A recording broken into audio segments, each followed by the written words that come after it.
a realistic view of how to approach retirement, from the monitoring of the plan, creating a plan that's realistic and putting you on a pace that will allow for you to enjoy your life, whether you're about to retire, not thinking about retirement, or already retired. It doesn't matter. There's something for everyone in this space. And the Cornerstones to Retirement Strategies piece is going to be integral for you all. And there's a point in there where you can answer some questions, and then we can sit down and review together. We'll identify those misconceptions, those myths about Social Security, and we'll help you determine the best option for electing Social Security when the time comes, and looking at your situation from a personalized basis from now, so that you will be able to have the opportunity to share with your loved ones, and then maybe with your practitioner as well. Social Security was enacted by FDR Roosevelt as a result of the privatizations he saw throughout the country during the Great Depression. So essentially it was a law that was designed, and the most hard-hit people because of the wars were orphans and widows in that time, who had to try to survive at a time when a lot of the men were even unable to get jobs for themselves. And without male breadwinners in that time, because during then, men were the people who took care of the household. They led the household. This part of the population was the poorest. So in 1935, the law was created so that a worker could retire, and the ratio at that time was 16-1. And the person who survived to age 21 was expected to live only until about age 65. Isn't that something? And when we think about that as comparison to now, when we think about life expectancies, who can tell me what life expectancies are currently? Guess, you can guess.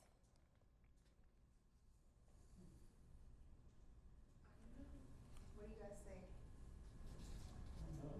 So in 1935, it was about age 65. So that's how long they thought people would live, until age 65. So when we think about parents and we see the centennials of our country, so what do we think? It's 84. 84? Mm-hmm. 84, somewhere between 84 and 87. And that really depends on actuarial analysis, and that changes from time to time. And basically what that means to you guys is that with Social Security, people are living longer and needing to draw from Social Security for a longer period of time than what was planned for when the law was set up back in 1935. So that's why we hear a lot of back and forth about what are we supposed to do with it, how do we resolve it, how do we make sure that it's available to us and our loved ones. And so when we think about sources of income for people who are over age 65, 37% of people aren't saving for themselves. Most people, when you think about pensions and 401k plans and other types of retirement, IRAs, Roth IRAs, all those things, when you think about the government employee pensions or the teacher's pension plan, private pensions are kind of going away. Isn't that true? For a lot of people, a lot of corporations have kind of moved away from that and made it the responsibility of the American worker to save more frugally and to plan for your future. Unfortunately, there's kind of a miss between the fact that, hey, you should save more money so that when you're enjoying your seasoned lifetime, that you have a life that you can enjoy because there are resources available. Well, most people have come to depend on Social Security, and my goal here today for you guys is to help you kind of get through that. So when we think about filing for benefits, what you need at the time when it's set for you to file are your last 2 years of income tax returns. They're going to be looking for your bank account direct deposit because the government wants to make it as easy as possible for your Social Security benefits to get to you as efficiently as possible. Plus, they're going to be looking for your original birth certificate. So when you have loved ones or friends that are maybe not really paying attention, you were here at this seminar, you can kind of share that information with those people that you love, and you can help them to be more empowered about what's going on with Social Security. So am I eligible for benefits? 40 quarters. That means when you're considered ready to go on claim, when you're ready to draw your benefits, you have to have worked 40 quarters of employment. And $1,360 in earnings is equivalent to a quarter of coverage in 2019. And you can earn a maximum of 4 quarters per year. I mean, obviously that makes sense because we've got 4 quarters in a year. But unfortunately, it just doesn't seem like there's a lot. It doesn't seem like there's a lot. It doesn't, oh, okay, oh, wow. Okay, thank you. So it doesn't seem like there's a lot that is there, $1,360 in earnings, and you can earn a maximum for 4 quarters, but people tend to need a little bit more because the cost of living increases nowadays. In your handouts, you've got these, and I know that you're probably gonna draw from this probably a little bit later on, but what it gives you is the acronyms that the government uses, and you'll wanna remember those numbers and those acronyms, those names. Average index monthly earnings, that's your AIME, your average index monthly earnings. That's why they want the 2 years tax return as an example. Your primary insurance amount, your full retirement age, FRA, delayed retirement credits, and that's gonna be a really frequent one that you're gonna hear during the course of the presentation as well. And COLA, the annual cost of living adjustment. That's how much things cost now versus later on in life. That's kind of what's gonna make the difference. And timing has an impact. You can draw as early as age 62, and a lot of times people will do that. They will pursue, okay, well, I've not finally made age 62, I'm gonna go and get my Social Security. But because you were here at the seminar, you can be more astute about taking your time to strategize about whether or not maybe I wait until I'm 65, maybe I wait until full retirement age 67, or possibly age 70 with increased benefits. Does anybody know what that means when I say increased benefits at age 70? Awesome, awesome, awesome. Okay, so the good news, and this is really good news, is 2 things. At Mutual of Omaha Advisors, within yourself, we're able to help you put a plan together and decide when you want to draw your Social Security. And what happens, the good news is that the longer you wait, if you defer your time that you decide to draw your claim of benefit, that you get more money. And that money is going to be as much as 30% of an increase. So the longer you wait, the more money that you're gonna have coming into your household throughout your lifetime. And so it's one of those things that, okay, well, how do I wait? I've been waiting all this time. So that's one of the things that we do at the advisory group, is sit down with you and consult. And we have tools and solutions that will enable you to pull from another pool of money instead of Social Security. And even if you've already started to draw Social Security, or people that you know have already started to draw the Social Security benefit, then it doesn't matter. You can actually pause it and draw from another pool of resources if you are so astute to save for that, and then come back to it at a later time when it's more beneficial to you. So there's a lot that could be done. How many of you already knew that in the room? This is all brand new information. Fantastic. So you got to run out and tweet it and Instagram it and let everybody know that we've got good information that we're sharing with the group here. 35 years of your highest wages. So they amortize your whole life of working and your earning. How much money did I make this year? How much money did I make in 2008? How much money will I make in 2034? And so they average all of your earnings, and that's what you get when you get that 1362 number that you guys saw on the previous slide. And then you divide that number by 12. And this is the amount that they use to calculate your what, Roberto?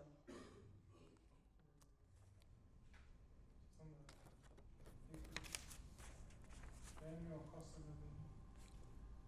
Your PIA? Primary insurance amount. Good job, good job. Y'all give him a round of applause. Yes, excellent. Excellent, excellent. And so when we look at your primary insurance amount, that's the amount that's that $1,362. And so when we want our benefits, we want to be able to get the best benefit that's possible. So what you can do to be proactive is to go out on ssa.gov, and you might get a pen to write this down. Who's getting a statement? You're getting a statement. There's a green and white statement that usually comes in the mail once you get to be in certain states. They'll issue the statements. But if you go to ssa.gov, then you are able to see your earnings for every job. It doesn't list your jobs, but it shows from year to year what the IRS has recorded in terms of your earnings.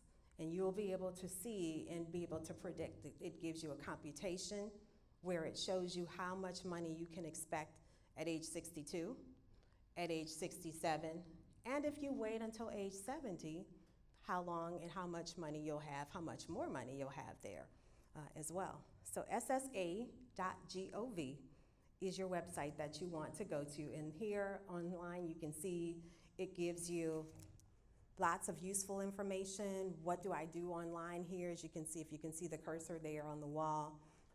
Business services, there's for people that are in small business. If you own a business, that information is out there as well. If you're already receiving benefits, remember I said earlier, if you wanted to put it on pause and do something differently, because you got an inheritance or you came into some resources, that you have an opportunity to make some adjustments so that you can maximize how much money you're getting. There's also the offices, the Social Security offices that are available to go into. Sometimes when people don't have their birth certificates and other things are difficult, you can go to the SSA office and get these things taken care of. And this is the green and white statement. This is what it looks like, and here it comes right to your home. It gives you the estimated benefit. Hopefully you can see that. You see the cursor move there. It gives your earnings record, your entire life of working years and how much money you've earned over your entire time. And if you need some information about Social Security, that's going to be there for you as well. And so this is what output is. Your retirement, if you've earned enough in those 40 quarters that we talked about earlier, your full retirement age, 67, your benefit amount, in this case, this person's example, they would get $1,000 per month. If they waited until age 70, how much would they get, Miss Lynetta? 30% more. Mm-hmm. Are you able to see that? Can you see that a little bit better, Roberto? 1,337, yep, 30% more, spot on, ma'am, yes, ma'am. And at age 62, how much is it, Steve? I can't see it. $759. You see the difference? So how we talked about earlier, if you draw as soon as you can, there's so much less money that you're gonna have available to you. And this, once it's set in motion. If you don't change it, it's gonna be for the rest of your life. So when you think about the difference between $759 as compared to $1,337, that's probably maybe a mortgage or a car note or something else that you could be doing in your household. So we just wanted to bring to your attention so that you can be mindful of some of the solutions that you have when it comes to Social Security. If for some reason a person becomes disabled and you've earned enough credits to qualify for these benefits, then that's $1,039 for this particular person at this snapshot. So each year it snapshots from year to year, and you're in a position to see how much money you would have access to from the government should you become disabled. Your family. We talked about family earlier. Your family survivors. If you've earned enough credits for your family to receive benefits, your child would get $808. A spouse caring for a child, $808. And that child can get as old as age 16. So when you think about life experiences when somebody passes away and you have young children in their school age, well, you're going to be able to at least draw benefits until they're age 16. Thought, a question? So believe it or not, they provide for your survivors as well. And your family benefits can't be more than, in this particular person's case, $1,616. And Medicare, if you have enough credits to qualify for Medicare at age 65, you don't have to retire at age 65, but you want to be able to contact Social Security before your 65th birthday so that you can enroll in your additional benefit called Medicare. And that provides you with medical free, that you, well, not free, but you've earned it because of the way that you worked over the years. And when you're getting ready to turn 65, if you know somebody who's about to turn 65, you want to let them know, be sure to go to ssa.gov and register for those retirement benefits and or those Medicare benefits. And so the law has a lot to do with what these benefits are. And a lot of times people are relying on what Social Security is going to be. Congress, I happen to be a part of the NAFA Association. It's our professional trade association, the National Association of Insurance and Financial Advisors. And we were just at Congress in DC in May, and there were several laws that were changed to enhance retirement, like the Secure Act and the Retirement Enhancement Security Act. Those laws are pending. Right now, the Secure Act has passed the Senate, has passed the House, as you were, has passed the House and is currently pending approval by the Senate and could potentially go into law. And it's just encouraging more savings behavior because a lot of this has to do with what Congress decides. Just like in 1935, when the law was put in place, they were thinking about life expectancies then, but now when we think about life expectancies being longer, you know, the concern is that when are we going to be in a space where we have a deficit and we're not able to pay out benefits appropriately. So there's new language on your statement that you're going to get your estimated benefits. The law governing the benefits could change as early as 2034. That's only 15 years from now. So if you've got kids that are in school or you're planning to make changes in your life, those payroll taxes that are collected will be enough to pay only 79% of those scheduled benefits. So that's where the concern area is, where the members of Congress and the consumers and the advocacy groups like NAFA are having those conversations on the consumer's behalf. And I'm proud to represent that association because it makes a difference in the way that people will be able to retire well. And when we think about your future and the things that you care about, you want to have enough resources to be able to enjoy your life. So how are your benefits determined? The maximum Social Security benefit for a retiring worker in 2019 is $2,861. When we think about that, $2,861, most retirees don't even get close to $2,000 because it's all computation based on how you work. And the average is just under $1,500. When we think about rent, mortgage, car notes, insurance, and when we think about all those things that are itemized, I talk to people all the time, and they tell me, well, I'm going to be on a more conservative budget when I retire. I won't need as much money, but you still want to enjoy your life. So you really want to be mindful about how you're saving. Couples can get just below $2,500, and when you think about that, when you're talking about planning a trip to a vacation or your quality of life, you really want to be conscious of that. And so when we put our benefits to work, electing benefits prior to full retirement age, they'll be reduced $1 for every $2 over your earning of $17,640. And electing benefits in the year that you receive full retirement age or achieve full retirement age, you're reduced only $1 for every $3 over $46,920. So 17 versus 46.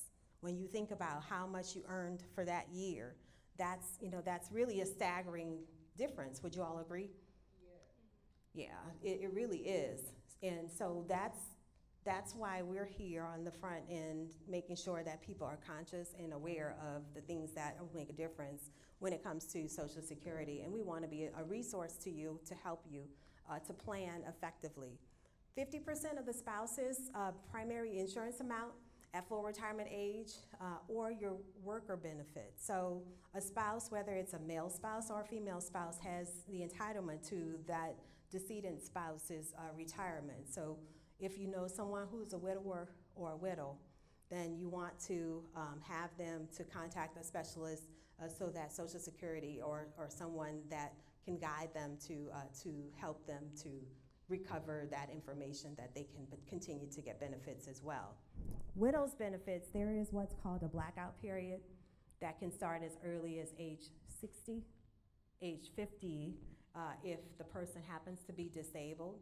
If you take benefits at age 60, your benefit is going to be reduced, as Ms. Lynetta said, almost 30%. And that is a staggering amount.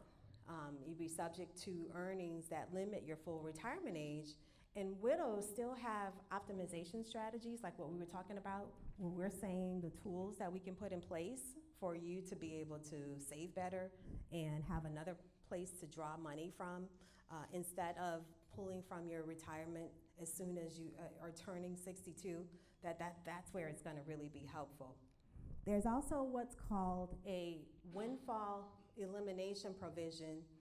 For example, if you worked as a teacher or you had a government job and you did not pay into the Social Security system, and you worked a job where you qualified for benefits, there is a reduction. You can still get a benefit, but there is also a reduction in the amount of benefits that you would be paid by 50% of your pension. So there's a calculation that goes along with it. There are a lot of myths that are out there where people are walking around telling people different things. And again, we go back to how personalized that this information is so that it's customized, so that it's beneficial to you and the people that are in your surrounding circle. Government and teachers' pension offset. What that means is that your spouse or widow's benefit could be reduced by 2/3 as much of your government pension benefit.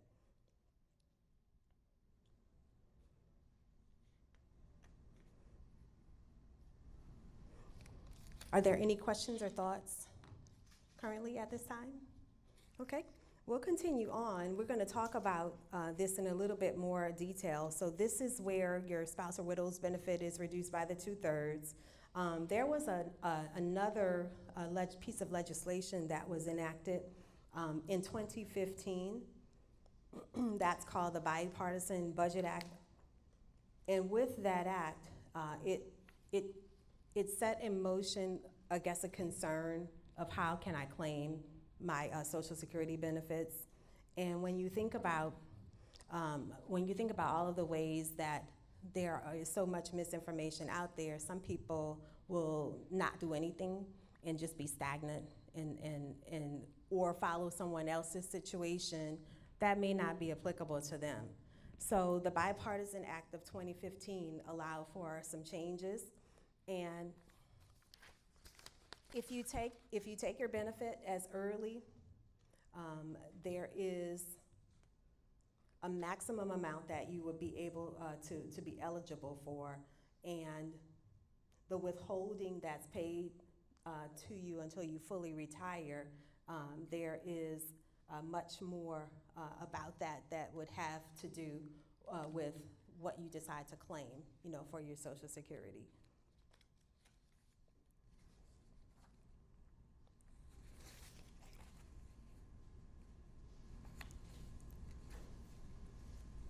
And so with the Bipartisan Act, I was trying to find the legislation. So that's a legislation that allows you to suspend the benefits that we discussed earlier.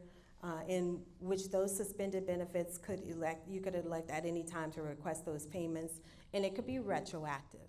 So that allows you to go back and access benefits if you suspend benefits for reasons that will allow you to be able to maximize how much your payout is over your lifetime. So that was that 2015 bipartisan act that was put in place. And so, for example, if a man filed for Social Security at age 66 and then stopped the benefits, they would grow at the rate of 8%. And if the man came down with, say, a life-threatening illness at age 68, he could retroactively unsuspend those benefits, and he would lose the 16% bump that he would have gotten if he would have continued to defer the payment. So there is kind of a consequence, and so that's where you want to have a specialist or a professional to sit down with and talk through it on a more personalized basis so that you will have clarity about your personal situation. And it used to be so simple with Social Security. You could claim your information, put your information into the system, and then you could claim and you would have tax-free income for a period of time. But then, of course, with the Social Security plan, now Congress has decided that they would tax up to 85%. Did you guys know that? That your Social Security benefits are taxable?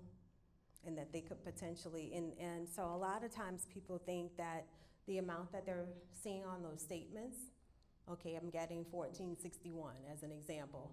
You think that that's net, but it really depends on how much you've earned during the course of the year. If you've earned more than that $17,000 as compared to that $45,000, you remember that slide where we looked at that? It could definitely make a significant impact, as could divorce. Divorce has a drastic impact on Social Security, and really a spouse can continue to get benefits even after a divorce if the marriage lasted for 10 years, if you're 62, age 62 or older, and are still single. So we hear a lot of conversations of second and third marriages in our season periods of time where the people will kind of cohabitate. And a lot of the times this is the reason why, because they don't want those benefits interrupted. And so there had been some conversation about discussions to adjust to what real life truly is for people, but there aren't any laws currently that have been in place to change it. So people have been finding workarounds for that. If you've been divorced for 2 years, you can still elect spousal benefits even if your ex-spouse has not yet started benefits. Did you know that? Yeah, so those are things to be consciously aware of. And there aren't any more lump sum options. There was a time when you could, instead of getting your Social Security for a specific period of time, you can just get a lump sum. And at this time, they have ceased that as an option. So we were talking about taxation. Provisional income is a measure that the IRS uses to determine whether or not the recipient is going to have to pay taxes. So we talked about that earlier, right? That you have to pay taxes. Some people knew, some people were not aware of it.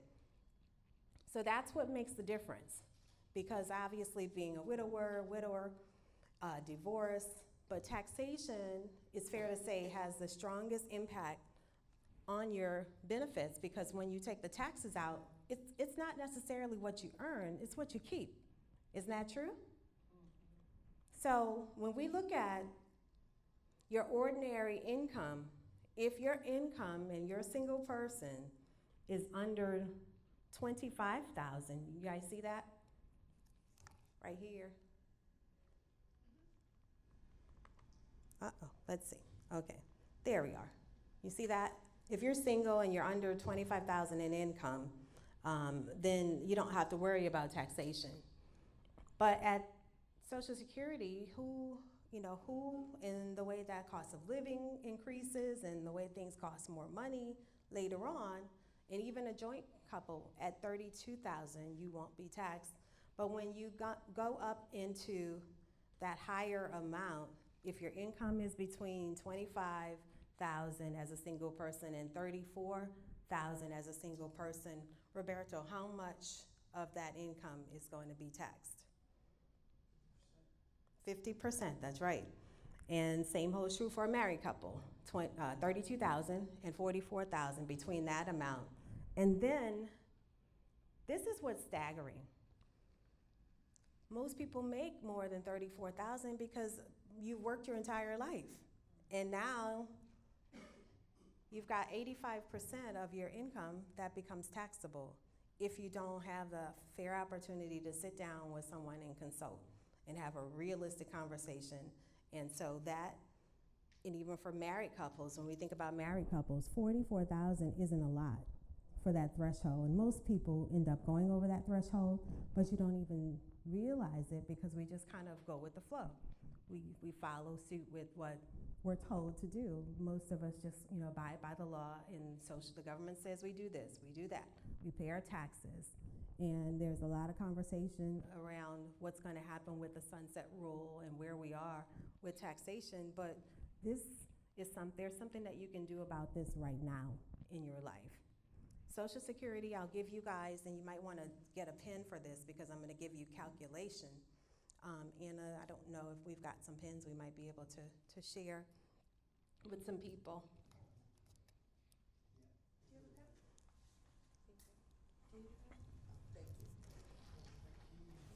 So now, and you can just use some scratch paper. Now we're going to go over the calculation for your adjusted gross income plus your tax-free income. And you can use just whatever figure, plus 50% of your Social Security benefits. That is what's considered your provisional income. And provisional income is where you're going to be taxed.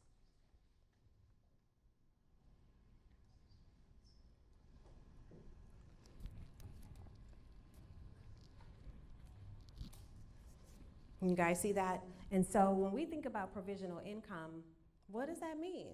What is that? We work really hard for these companies we're loyal to, and we have our CDs, certificates of deposit. We have our mutual funds that we pick our choices at annual open enrollment with the job. Our 401ks usually have mutual funds. Our IRAs, what else? Treasury bonds, our pensions, our stock, real estate. A lot of times I talk to clients and they'll say, well, I'm gonna just get some real estate, and that will allow me to have some flexibility and have a little bit more freedom. Well, that is categorized in your provisional income assets. And so the way that you are able to start to protect your income is transitioning into assets that the government considers not provisional assets. And that would be your Roth 401k or life insurance or your Roth IRA. And so what that means is that this money, all this money in this category here, from the government's perspective, has never yet been taxed. If you were to go ahead and take taxation, that may be someone's situation to go ahead and take taxation earlier than planned so that you can start contributing to maybe a Roth IRA, so that you will have the ability to earn and to benefit from the growth. And then when it's time to have access to the money, you don't have to worry about this taxation later on in life.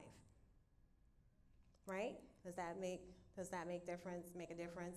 And then for a lot of us who are retired already, these are ways that we can position our resources so that they can be protected. Income that is in a life insurance solution or even an annuity would also be protected from creditors. If there's any kind of dispute in the state of Texas, if the dispute arises, any assets that you place there would be free from dispute or seizure. And so we in Mutual of Omaha, when we do our strategies, we are showing here just some examples of what the graphs and the comparisons look like, and we can do this on a personalized basis to make sure that this is high-level information, and we're talking generally about laws and how Social Security is impacted, how it's taxed in general for people. But we have the opportunity to get really personalized with each person that would have more of a concern as far as how we would be able to help solve problems for you guys. Purchasing life insurance is obviously subject to meeting underwriting requirements. We often talk to people that say, well, I have a policy with work. That is different because it's the company's policy. And so we just want to just encourage in the spirit of Life Insurance Awareness Month. September is typically Life Insurance Awareness Month, and you'll probably see a lot of advertising and marketing that talk about insurance as a resource, but insurance is really the holy grail. It's about transferring risk and giving you a solution, another place to pull money outside of your bank account, your credit union, your 401k that you work hard for, that there's another place that you can access for resources, but you have to qualify medically and from a fiscal standpoint as well. And then also we were talking about supplementing income. Your pension is an annuity. When we often talk about, well, how is OJ? There's in news, people always talk about how is he continuing to be solvent and have access to his money. Well, his player pension, nobody was able to access that because it was protected. It was placed in a protected financial instrument, the annuity. So a pension is an annuity, but in most people's lives, the municipalities, even governments and teaching facilities are reducing the way that pensions are vested and allowing you that access. So now the onus is for you as a consumer and an American worker to save more and position your resources more strategically. So we put this session together as a part of a start of a series for retirement strategies. And we want to just make sure that we come to the community with meeting the need and providing a resource of information, a wealth of information that will enable you as a consumer to be informed and clear about your personal situation. If you haven't started to even think about Social Security, do it. If you've got 21-year-olds or 18-year-olds who now can vote and they can drink and they can do everything under the sun, drive, they're ready to drive and spend all your money. Well, the best thing you can do in terms of transferring legacy and helping people to have a better quality of life would be to help them to start to think about these things earlier. Because again, we remember it's not what you earn, it's what you can keep. It's what you can save. It's what you can plan on in the future that's going to be there, that you know for sure that every month your direct deposit is going to hit and you can predict how much money that is. Isn't that true? Doesn't that sound a whole lot better? I told y'all I'd make this painless. I told y'all I'd make it really easy and clear. And it's not, the most exciting thing to talk about insurance. Insurance is not stocks. It's not the Bitcoin. It's not all these technology-based things that people are so excited. People stand in the Apple line for as long as they want to. But when it comes down to financial literacy, I'm very passionate about making sure that I impact the community in a major way. I consider myself really a beacon for change and a steward for impacting lives in a way that people will have a legacy of a better quality of life later on down the line. Are there any questions? What questions do you guys have? Thoughts, comments? It was very clear. I learned a lot, and you made it very clear. Thank you. And I just think that younger people really need to hear about this because once you pass a certain age, it's just much too late. And thank you. Yeah. Thank you for sharing that. A lot of people feel that way, that it's too late, but I promise you it's not. Insurance is that one way that will allow you to exponentially replace money and create wealth that was not there. Your thoughts? Well, I'm 64, so I've been collecting Okay. Social Security already. Sure. So a lot of this, I wish I'd known 2 years ago. Yeah, So it's kind of, like she said, too late. it's not. Believe it or See, not. But I keep hearing, Mhm. and I need to talk to you then. Yeah. What do you keep hearing? I wanted to hear that. That it's too late. Who's telling you that? Just, People, the just people. People in general. Don't listen to the peanut gallery. Okay. all Okay, right, just, all right. just drown out the noise. Don't listen to peanut gallery. Your thoughts? Yeah, we're shy, but we got a lot of information that you guys are going to go out and make sure that people are afforded with information and that they can call me directly, they can email me. I thank you all for investing in yourselves. Anna, thank you very much for coming to Texas and being a resource. Whenever I first started with Mutual of Omaha Advisors, Anna and I became fast friends, and we have a workout facility in our office. And Anna, she trains, and I remember those early days when I think those were planks you had me get started on. Those planks, yeah. But look how great she looks. Oh. So, don't let me. I've been eating too much. Well, we all eat more than we should, but vitality and quality of life are really important things, and they're near and dear to my heart. InsureSolve really is about making sure that people live a high quality life, and that includes mind, your body, your spirit, and the things that are important to us, our family, our kids, the people that we care about. So, Eddie, Samuel, we thank you for your support, and we thank you all for coming out to take some time for investing in you. Thank you very much.